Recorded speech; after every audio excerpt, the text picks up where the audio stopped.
Et si le vrai danger aujourd'hui n'était pas la guerre, mais celui qui doit la contrôler? Une crise silencieuse se joue au sommet de la puissance américaine. Pendant que le monde regarde les missiles et les navires au Moyen-Orient, c'est la capacité des États-Unis à prendre des décisions cohérentes qui est en question. Est-ce que Donald Trump est encore capable de gérer une situation aussi explosive? Le doute commence à émerger de son propre camp. L'évocation du 25e amendement par des figures conservatrices est un signal d'alarme. Quelque chose s'est fissuré au cœur même du pouvoir. L'imprévisibilité dans un contexte de guerre devient un facteur de risque systémique. Les alliés s'interrogent, les marchés s'ajustent. C'est un test de leadership, de crédibilité et de stabilité. Et pour l'instant, ce test est loin d'être terminé. Le 25e amendement n'est pas un outil politique ordinaire. C'est une procédure extrême, conçue pour des situations où le président ne serait plus en mesure d'exercer ses fonctions.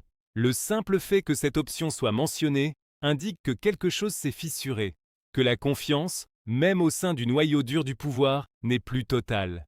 Et pendant que cette fracture apparaît, la guerre, elle, continue de monter en intensité. Mais sur quelle base? Car la structure de cette guerre est fragile.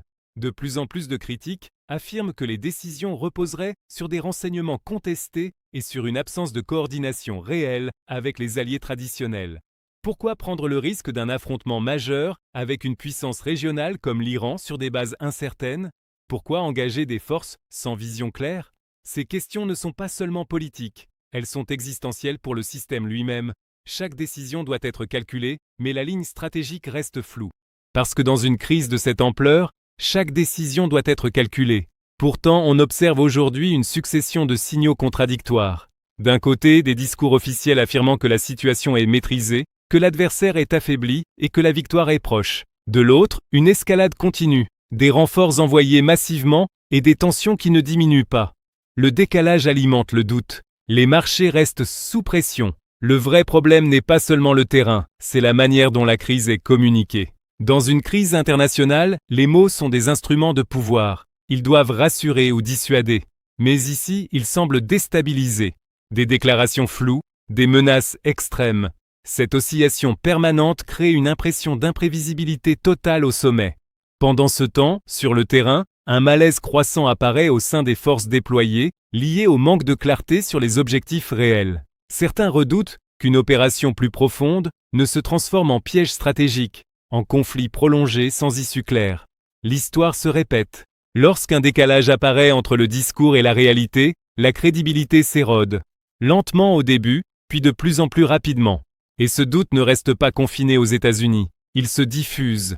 Les alliés s'interrogent, les adversaires évaluent les marchés s'ajustent. Un président imprévisible en temps de guerre représente un risque systémique. Les signaux peuvent être mal interprétés. Dans cet environnement tendu, une simple déclaration peut suffire à déclencher une escalade incontrôlée. La stabilité n'est plus garantie. À cela s'ajoute une dimension intérieure de plus en plus visible. Une polarisation accrue. Un discours politique qui ne cherche plus à rassembler mais à diviser. Une rhétorique qui transforme les adversaires politiques en ennemis au moment même où un conflit extérieur majeur se déroule. Ce mélange est explosif. Parce qu'une guerre extérieure nécessite de la cohésion interne, de la clarté, de la discipline. Sans cela, la capacité à gérer la crise diminue. C'est cette combinaison, incertitude stratégique, communication instable, tension interne, qui alimente aujourd'hui les inquiétudes. Et c'est ce qui rend cette situation différente des crises précédentes. Parce que le problème ne se limite pas à la confrontation avec l'Iran. Il concerne la solidité même du centre de décision. Et lorsque ce centre devient incertain, tout le système devient plus vulnérable. Aujourd'hui, le monde observe. Pas seulement les mouvements militaires, mais les signaux politiques, les réactions, les hésitations, les contradictions. Parce que ce sont ces éléments qui détermineront la suite. Est-ce que la situation peut être stabilisée? Est-ce que la cohérence peut être rétablie? Ou est-ce que cette dynamique va continuer à s'intensifier jusqu'à franchir un seuil critique? À ce stade, personne ne peut répondre avec certitude. Mais une chose est claire, ce qui est en train de se jouer dépasse largement un conflit régional. C'est un test de leadership, un test de crédibilité, un test de stabilité. Et comme tous les tests de ce type, il ne sera pas évalué uniquement sur les intentions, mais sur les résultats. Sur la capacité à contrôler l'escalade, sur la capacité à maintenir la confiance, sur la capacité à transformer la puissance en stabilité, plutôt qu'en chaos, car la ligne est mince entre le leadership éclairé et la précipitation destructrice. La décision appartient à ceux qui tiennent pour les rênes. Le monde attend des signes de sagesse stratégique, mais l'incertitude demeure la seule constante. Chaque mot compte désormais. Et pour l'instant, ce test est loin d'être terminé. Le monde continue de retenir son souffle, dans l'attente du prochain signal. Dès janvier 2025, la politique de pression maximale est réactivée. Un ultimatum nucléaire de 10 jours place soudainement le monde sous une tension insoutenable.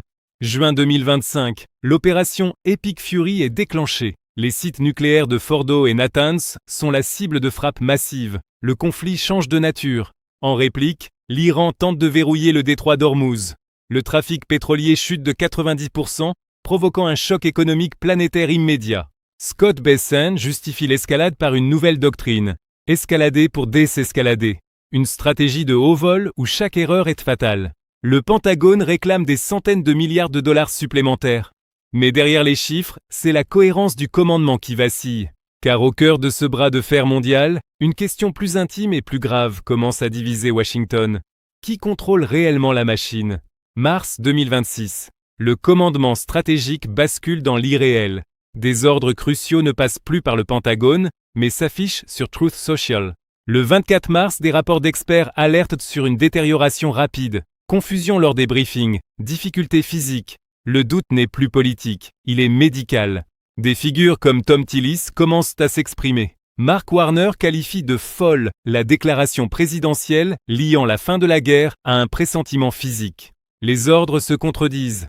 Trump exige l'anéantissement des centrales électriques iraniennes tout en annonçant simultanément des pauses de frappe de 5 jours. Le CENTCOM est forcé de clarifier. Malgré les annonces de trêve, les frappes militaires se poursuivent. La chaîne de commandement est en train de se rompre. Le système atteint ses limites. Le 25e amendement n'est plus une théorie, c'est une nécessité de sécurité nationale, discutée dans l'ombre du pouvoir. Malgré la violence du conflit, des canaux de communication parallèles sont maintenus. La diplomatie ne s'arrête jamais tout à fait. Via le Pakistan, un plan en 15 points est transmis. Le retrait physique de l'uranium, enrichi d'Iran contre la levée totale des sanctions. Mais Téhéran nie tout. Abbas Araghchi qualifie ces ouvertures de simple propagande, alors que le sol iranien tremble sous les frappes. Le coût est abyssal. Le Pentagone sollicite 200 milliards de dollars supplémentaires pour une guerre dont l'issue reste invisible. Infrastructures dévastées, économie mondiale à l'arrêt. Le monde n'est plus dans une simple crise régionale, mais dans un chaos systémique. La diplomatie est devenue un instrument de la force brute. Et pour l'instant, personne ne sait si ce test mènera à la paix ou au gouffre. Ce test de leadership ne sera pas évalué sur les intentions, mais sur les résultats bruts, sur la capacité à transformer la puissance en stabilité plutôt qu'en chaos. Car la ligne est mince entre le leadership éclairé et la précipitation destructrice. La décision finale appartient à ceux qui tiennent encore les rênes. Une chose est certaine, le monde qui émergera de cette crise ne sera plus le même. La crédibilité américaine a franchi un point de non-retour. L'imprévisibilité est devenue la nouvelle norme. Les alliés cherchent désormais leurs propres repères, loin de l'ombre portée de Washington. À ce stade, le test est loin d'être terminé. Le monde continue de retenir son souffle, observant chaque mouvement, chaque hésitation, chaque mot. Car dans le vide laissé par la confiance, tout devient plus instable. La suite de l'histoire reste à écrire.